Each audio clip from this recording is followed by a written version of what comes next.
There are about 100 residents in the southern kibbutz named Kerem Shalom, a name which means Vineyard of Peace. I'm a farmer. I'm in charge of growing potatoes here on the kibbutz. We grow about 900 to 1,000 acres of potatoes a year. I love it. I'm a kibbutz secretary and social coordinator. I've been living here for the 7 years with my husband. Before this, I was living in city, and I think that the life in kibbutz is much more interesting. I'm a teacher, and in the kibbutz I coordinate the volunteers who come here. This year there are 9 volunteers. They work in the field, in education, and we all live a kibbutz life. Ironically enough, though, the Israelis living here have gotten used to a lifestyle which hasn't seen too many peaceful moments.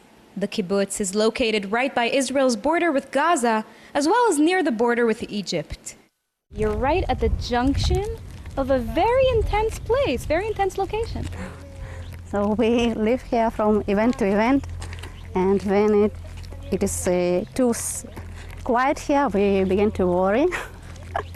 So you worry when it gets too quiet? Exactly. Both Gaza and Egypt have been a source of terrorism for Israel. With continuous rocket attacks into populated Israeli areas from the Gaza Strip, with weapon smuggling in underground tunnels which go from Gaza to Egypt, and with the most recent terror attack in which militants from Egypt's Sinai killed Egyptian patrol guards and penetrated the border with Israel, targeting Israeli civilians.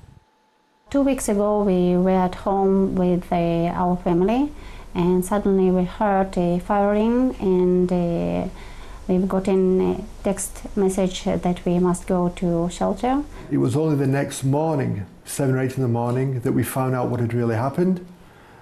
We couldn't go to work directly on the main road because the road was closed, because that was where the 2 troop carriers that had infiltrated from Egypt were finally stopped. The terrorists could have easily killed all of us.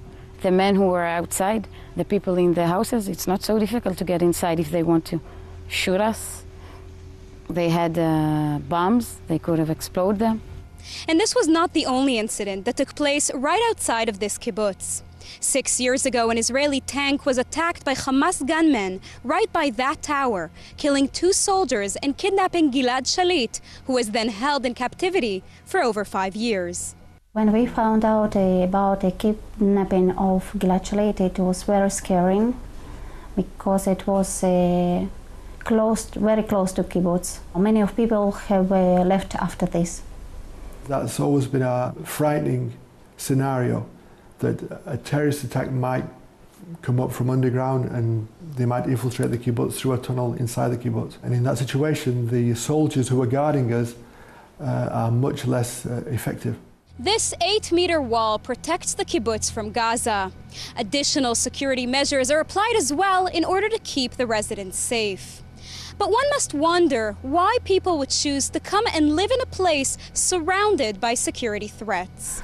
I believe that people in the city have also threats as car accidents and violence, and here we just have another threats as security problems, and we just learn to live with them.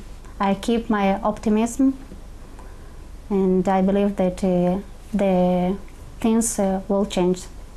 This is my home. I never want to go back to the city. Here I feel I donate to my society. In the city, I live in my home. I don't even know my neighbors. I go to work, I come back from work, no one interests me. Here I know everyone. I volunteer, I do things for the kibbutz, for the society, for the other people in the kibbutz. I wouldn't replace it for anything in the world. Despite the terror attacks and despite the problems. If somebody would say, well, you know, let's evacuate Kerem Shalom this week, does that mean next week we're going to evacuate Sderot and the week after Ashkelon? We live here, peaceful, law-abiding people. We live inside Israel. We are not living in any occupied territory. We are farmers. We would like to have peace with our neighbors. And hopefully one day our neighbors will realize that and we'll live in harmony with them. For the time being, these Israelis can only wish for the peace they so long for, the one their kibbutz is named after. For jn1, I'm Sivan Raviv, Kibbutz Kerem Shalom, Southern Israel.